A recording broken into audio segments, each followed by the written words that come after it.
Hello everyone, पुढचा जो point शिकायचा आहे आपल्याला तो आपल्याला ह्या पीपीटी वरतीच दिसतोय बघा. जसं की आपण व्हेरिएबल डिक्लेअर करताना इथं लिहिलं होतं काय, इंट ए, आणि त्याच्यानंतर हा जो ऑपरेटर यूज केला होता ना, या ऑपरेटरला म्हणतो आपण सेमीकोलन. आणि तो सेमीकोलनची थेरी आपल्याला आताच्या ह्या व्हिडिओमध्ये डिस्कस करायची आहे. ठीक आहे. ज्यावेळेस प्रत्येक लाईनला बघा, प्रत्येक लाईन नंतर व्हेरिएबल डिक्लेरेशन नंतर व्हेरिएबल मध्ये व्हॅल्यू असाइन केल्यानंतर म्हणजे प्रत्येक लाईन नंतर आपण त्याला ऑपरेटरला यूज करतोय. त्या ऑपरेटरचा यूज आता आपण या व्हिडिओमध्ये डिस्कस करणार आहे बघा.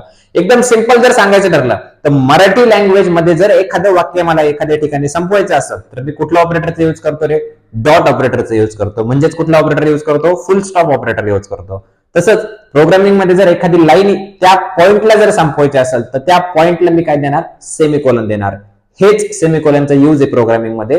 जर मला एखादी लाईन त्या ठिकाणी जर संपवायची असेल तर त्या ठिकाणी मराठीमध्ये आपण फुल स्टॉप देत होतो, तसं प्रोग्रामिंग मध्ये आपल्याला काय द्यावं लागतं? सेमीकोलन द्यावा लागतो. आता याला थेरॉटिकल डिस्कस करू बघा. Use of semicolon. Semicolon is use to indicate the end of the statement. प्रत्येक स्टेटमेंट, प्रोग्राम मध्ये असलेलं प्रत्येक स्टेटमेंट हे कशाने संपणार आहे? सेमीकोलन संपणार आहे. Every statement should end with semicolon. Every statement, फक्त स्टेटमेंट. आता स्टेटमेंट काय असतं ते करूयात पुढे हळूहळू डिस्कस. फक्त एवढं लक्षात ठेवा की प्रत्येक स्टेटमेंट हे एंड कशाने होणार आहे? सेमीकोलनने एंड होणार आहे. ठीक आहे. हे झालं सेमीकोलनची नॉर्मल थेरी. आता जो पॉईंट शिकायचा आहे तो सगळ्यात इम्पॉर्टंट पॉईंट असणार आहे पोरांनो, ज्याला आपण कन्व्हर्जन कॅरेक्टर्स म्हणजेच काय म्हणतो? फॉर्मॅटर्स म्हणतो. आपल्याला माहिती आहे 4 प्रकारचे डेटा टाइप आपण डिस्कस केले. कुठले कुठले होते? इंटिजर, फ्लोट, कॅरेक्टर आणि डबल. हे 4 प्रकारचे डेटा टाइप आपण डिस्कस केले. पण आपल्याला हे डेटा टाइप जर प्रीडिफाईन फंक्शन मध्ये रिप्रेझेंट करायचे असतील, प्रीडिफाईन फंक्शन काय असतं सांगणार आहे पुढे. पण जर आपल्याला हे 4 डेटा टाइप जर रिप्रेझेंट करायचे असतील तर त्यांना रिप्रेझेंट करण्यासाठी जे यूज केला जातो, जो पॉईंट यूज केला जातो त्या पॉईंटला आपण म्हणतो कन्व्हर्जन कॅरेक्टर्स. त्यालाच आपण म्हणतो फॉर्मॅटर्स. दोन्ही पण एकच नाव आहे. ते फॉर्मॅटर आता आपल्याला डिस्कस करायचे बघा.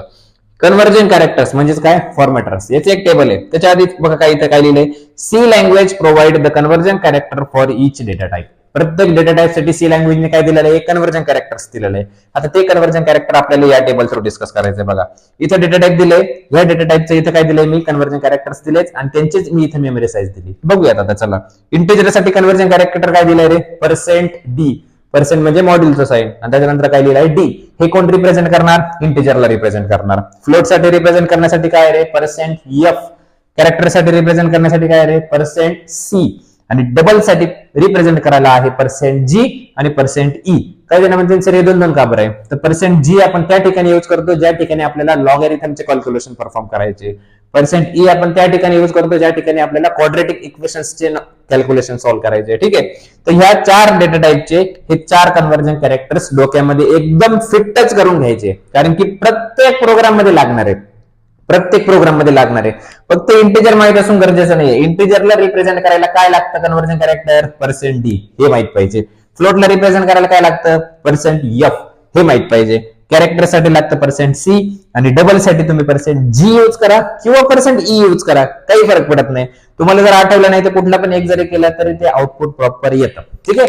फक्त हे 4 पण कन्व्हर्जन कॅरेक्टर एकदम परफेक्ट डोक्यामध्ये फिट पाहिजे, जे कुणाला रिप्रेझेंट करणार आहे? या डेटा टाइप्सला रिप्रेझेंट करणार आहे. ठीक आहे.